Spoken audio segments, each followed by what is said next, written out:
Hey, what's up guys, and welcome to another Arc Garage video. Today I'm going to be testing the LPG system on my Alfa Romeo Giulietta. We are basically going to be checking out how much LPG does my Giulietta consume on the open road, on the highway, and in the city driving.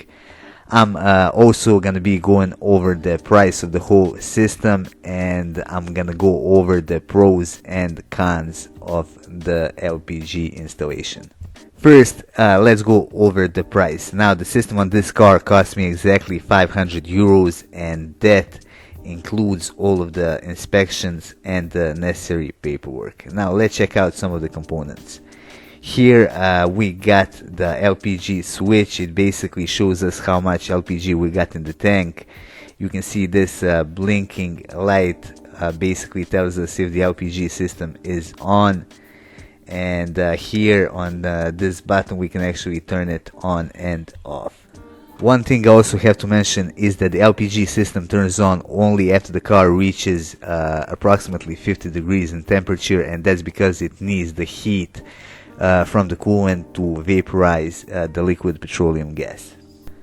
Now, under the hood, I'm just gonna mention some of the main components. Here we got the LPG ECU. Now in the middle of the screen you can actually see the LPG filter. Now right beneath it there's our vaporizer. Now that is the component that uses the heat from the coolant to turn the liquid gas into the vapor, and it basically lowers the pressure. Here on the engine we got the injectors, and you can see there is one for each cylinder. Now in the boot right underneath the carpet we got the LPG tank. Now this is not the big one, this one only takes maybe like 45 liters of it. Underneath this cover we got the safety valve and some of the other components, and all of the lines are basically run beneath the car. And lastly, I'm going to show you where we fill it up. Now if I take this cover off,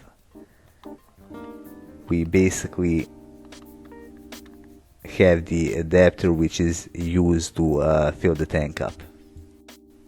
Next, I'm gonna fill the car up. As I said in the beginning of the video, I'm gonna test it in the city driving, on the highway, and on the open road, and for each of those tests I'm gonna fill the LPG tank to the max. Here you can see that I basically fit exactly 45 liters of it. Now in my country we use convertible marks, and I spent 58.49 of them, and that translates to pretty much exactly 30 euros. Let's check the prices as well. Now 1 liter of gasoline costs you 2.72 marks, while the liter of LPG costs you 1 mark 30. Let's begin with the testing, and I'm gonna start on the open road. These are pretty much gonna be the ideal conditions for any car when it comes to economy, since the approximate speed is going to be 60 to 90 kilometers an hour. I'm going to be doing some overtaking, but that's pretty much it when it comes to pushing this car. Just to be clear, I'm going to empty out the whole tank driving in these road conditions. Alright, I've just heard the sound which gives us the heads up that the LPG tank is empty, and I've done 613 kilometers. Next, let's calculate the consumption per 100 kilometers, and we're gonna compare that to gasoline. Now to get that number, I'm gonna divide 45 liters by 613 kilometers, and I'm gonna multiply that by 100. That gives us the result of 7.34 liters per 100 kilometers. That also translates to 32.04 miles per gallon. Now we already know that this little 613 kilometer trip costs us 30 euros. Now let's see how that compares to gasoline. Before I do that, we have to take into consideration that depending on the engine size, your car is going to consume some 5% more of LPG than it is gasoline. So instead of 45 liters, we're gonna do these calculations for 43 liters of gasoline. So again, I'm gonna divide 43 by 613 and I'm gonna multiply that by 100. That gives us the result of 7.01 liters per 100 kilometers. That also translates to 33.55 miles per gallon. The cost of driving this same trip on gasoline is going to cost us 59.77 euros, which is pretty much the double as much, and this number is going to stay the same for those two other tests. Now let's move on to city driving test. This is where any car is going to consume more fuel, and that goes for this one as well. There's more stopping and going and things like that, and let's see how the Giulietta fares here. I've heard the beeping sound letting us know that the LPG tank is empty, and I've done 454 kilometers in the city. So the Giulietta basically consumed 9.91 liters per 100 kilometers, which translates to 23.73 miles per gallon. The cost is again gonna be 30 euros for 45 liters of LPG. And again, for that same trip on gasoline, we would pay almost double that.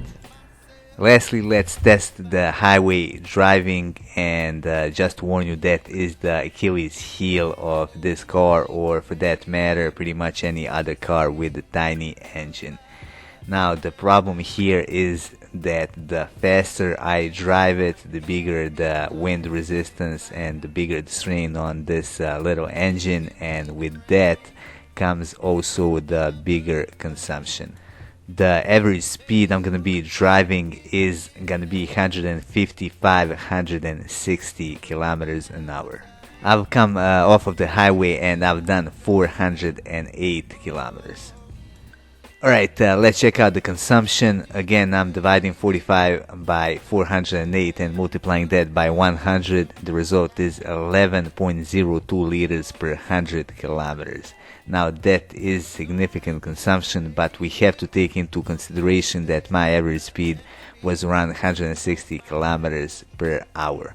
Also, the gear ratio could be better, since in 6th gear doing this speed I'm exceeding 4000 RPM.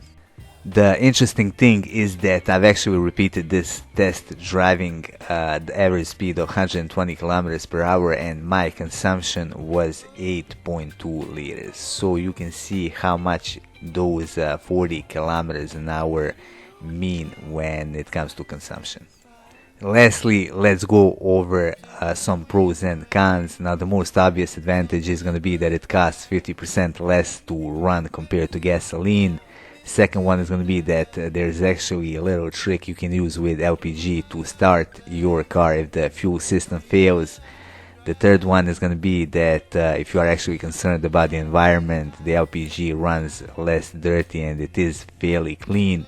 And fourth one would be that it's very cheap to service. Now, when it comes to cons, we have to take into consideration the installation cost. As I said, on this car it cost me 500 euros. The second con would be that the car actually consumes gasoline until it warms up, and this is of course more pronounced in the winter time. Now, when the weather is warm, this is pretty much unnoticeable. And last con is also the obvious one, and it is the loss of spare wheel space due to the installation of the LPG tank. Anyway, that would be all for this video. I hope you find it useful. If you did, hit that like button and support our channel by subscribing and by sharing our content with the rest of car enthusiasts.